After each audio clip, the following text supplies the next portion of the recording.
So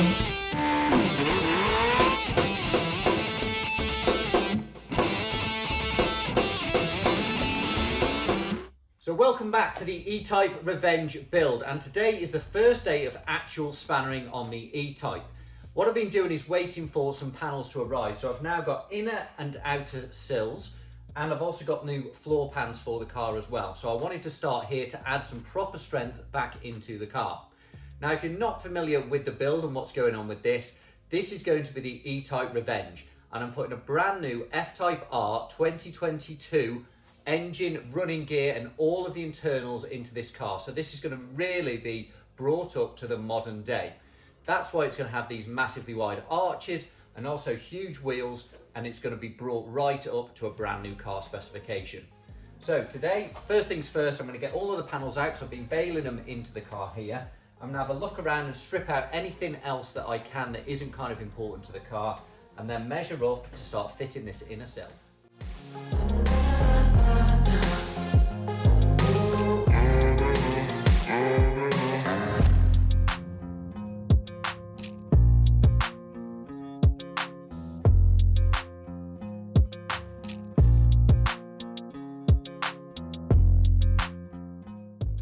Okay, so these are the inner sills. I'm going to be doing left hand, right hand, but what I'm going to be doing is tackling this side first, just for the reason of this has got the most missing from it. So there's already no strength here to kind of lose from, whereas the other side is actually complete all the way through. So I'm replacing this one first. I might cut this out because I've already got my brakes in as well, just to give me better access to it as well, being the outer sill. And then I'll try and join it onto the car through the bulkhead and kind of the pillars here as well.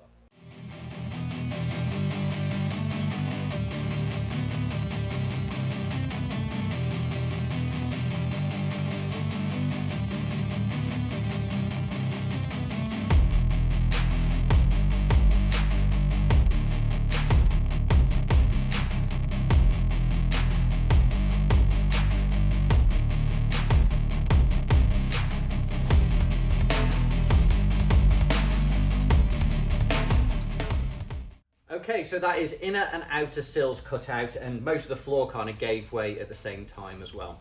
You may have noticed I just cut deep on this and I was a little bit haphazard, but with resto mods and the way we build these, because everything is custom, what I need is the sill in place, but everything around it is probably going to be changing anyway, such as A pillars and B pillars. We tend to flush them off because we're going to have wiring looms coming through them, so the existing holes kind of don't matter to us.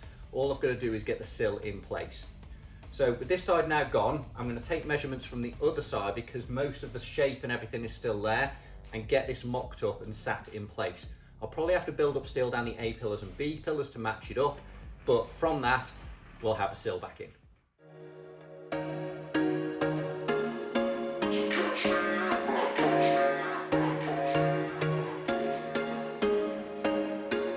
There was once a day that I would pray for you. I'd go and misbehave just so you'd notice too. Sneaking looks up and down from across the room.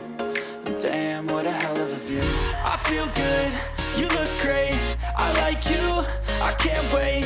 A first time, a first date. You're so fine, I'm so late. You sip wine, I drink straight. Right, so where I'm at now is the inner sill is tacked in place. Now, I've only managed to get a couple of points of minor contact of where this is going to line up, and I've measured and measured. That is the correct location for it as far as I can tell. But what I'm going to do now, which I kind of hadn't planned, is I'm going to start replacing the inner floor on the back. The reason for that is, once that inner floor's in, I'm hoping that will give me a few more measurements just to check that this is in place, and also give a bit more strength to it, because there's not a lot for this to hang on to. It is only kind of tacked in on a couple of locations at the moment. So start cutting the floor bit out and get the floor in, and hopefully then join the tunnel up to the floor, which will join this inner sill. The other thing is, you see, I've got to actually build some inner structure in this because it's going to have a lot more power in it. Then I want to actually plate the inner sill and add some strength to it rather than putting the outer sill over the top. So start cutting the rear floor out and see where we get to.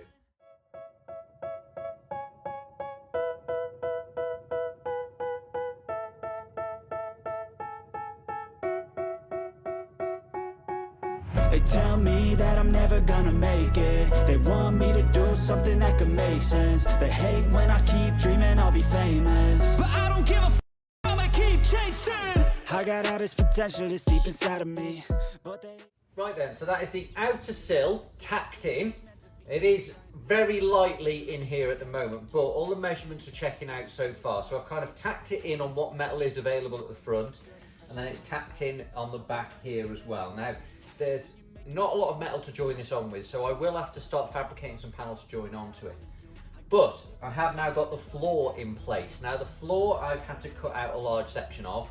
I've started welding it in, and the lovely thing is it's butted up to the inner sill perfectly. So everything's lining up just as I thought it would, which is great. As I say, this is only tacked in a couple of places at the moment, so I don't mind if I have to kind of just cut those off and move it very slightly to get the measurements perfect. But for now, it is bang on. I've just got to wait for the front floor to actually turn up for this side as well. But what I'm going to be doing next is I'm actually going to do some strengthening bits for inside here.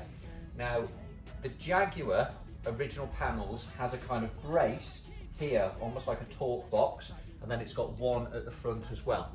Because this is going to be running mega power, what I want to do is actually, I'm going to build my own. So it's going to have obviously bracing there, front and back, but what I want to do is do a big panel all the way down here with added dimple dies all the way along. I do absolutely love the dimple dies, and what it'll do is add loads and loads of strength to this section. It'll make it a lot stronger before the sills go on as well. Also, what I'm going to do is I'm going to order some more steel for the chassis rails. So the chassis rail on this side is completely missing. It is gone long ago. So what I'm going to do is measure up the actual size of the box section, and I'm going to have it made thicker, and then actually run it front to back all the way down there as well. So my first thing that I'm going to do today is I'm going to start plating along this area here. The reason being is I need a bit more strength to add onto this inner sill before I can start putting the strength in and putting more weight into it.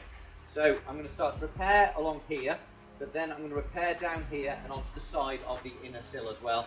This will give more strength then, so I can put the outer sill on.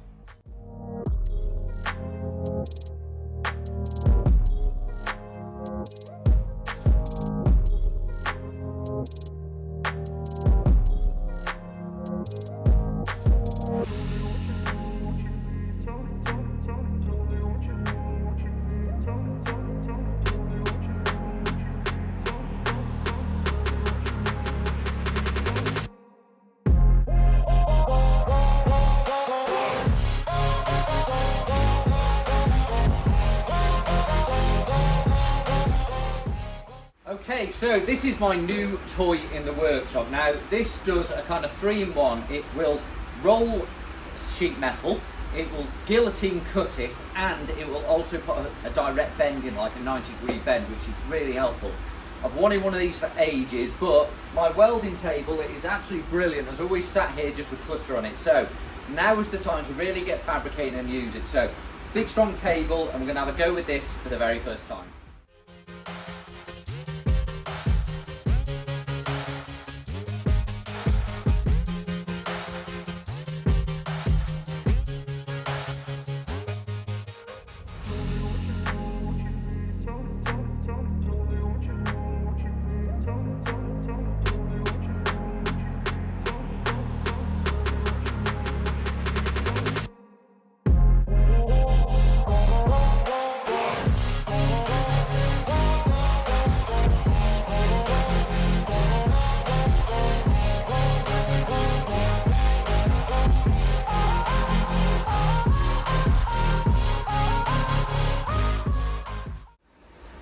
Okay, so I've just made a couple of plates and put these in here. Now, I've got rid of a lot of the fastenings and stuff for the bonnet, but the idea is, same as I did with the Mustang on this, I'm going to smooth the entire front end off. So it's starting to add some proper strength now to this inner sill. Richard popped over before and he gave me a great idea. Because there's a repair to do behind here, I'm actually going to cut this top section off, do the repair on the inside, and then I may make another one of these and sheet metal it myself to actually bring the shape back again, because we've got to get rid of all this internal rust as well as just fixing the outer.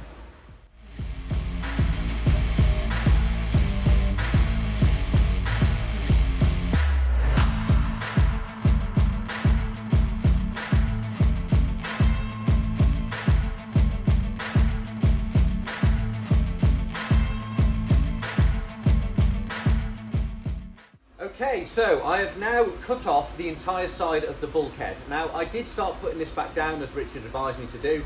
However, the panel was just not very nice. It wasn't shaping back how I wanted it to, and it kind of creased in, and there was actually a lot of filler all the way around this area. So what I thought is I'll use the roller, and I've actually created a panel to go into here. But what I'd like to do first is actually get my outer sill on, which then leads me on to I need to start doing the bracing for inside the sill. So I'll start doing that now, and then I can put the actual outer sill on.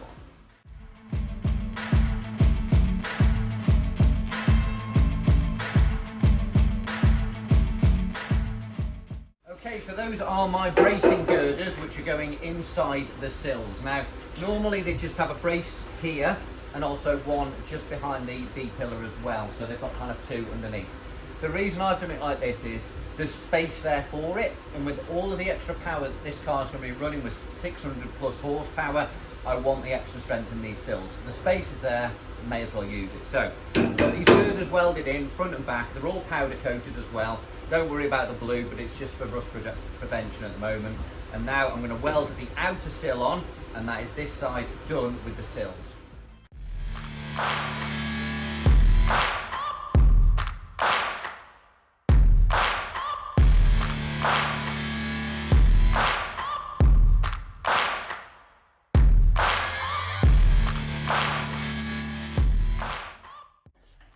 There we go then. That is the inner and outer sills welded into the E-Type Revenge build. So there's some proper steel now in this car. Make sure you join me next time though, where I'll be carrying on with the floors and also showing you my idea for the reinforced chassis rails. But for now, thanks for watching the Anarchy Garage. See you next time.